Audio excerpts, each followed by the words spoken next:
Жақында эле Түркия Республикасынын түзүлгөндүгүнүн 100 жылдык мааракесин белгилеген урматтуу Режеп Тайып Эрдоган мырзаны Түркия Республикасынын күнү менен чын жүрөгүмдөн куттуктаймын. Мындан туура бир кылым мурда боордош түрк эли Мустафа Кемаль Ататүрктүн жетекчилиги астында биримдиктин жана ынтымактын урматы үчүн улуттук улуу күрөшкө аттанып чыккан. Бир кылымдык тарыхында даңазалуу ийгиликтерди жарата алган Түркия бүгүнкү күндө дүйнөдөгү алдыңкы өлкөлөрдүн катарынан орун ээледи.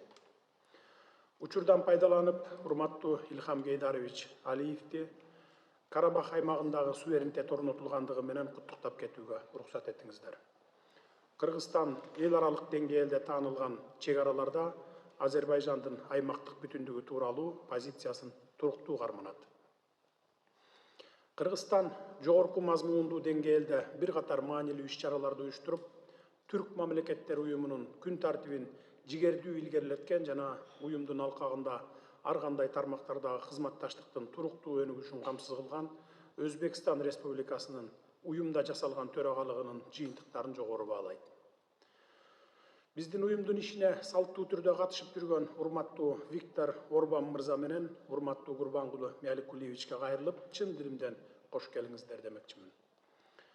Түркмөн боордошторубуз жакын аралыкта Түрк мамлекеттери уюмуна кошулуу боюнча маанилүү кадам жасайт деп ишеним артамын. Венгрия уюмдун ишбердигине зор салым кошуп жаткандыгы бизди кубандырат.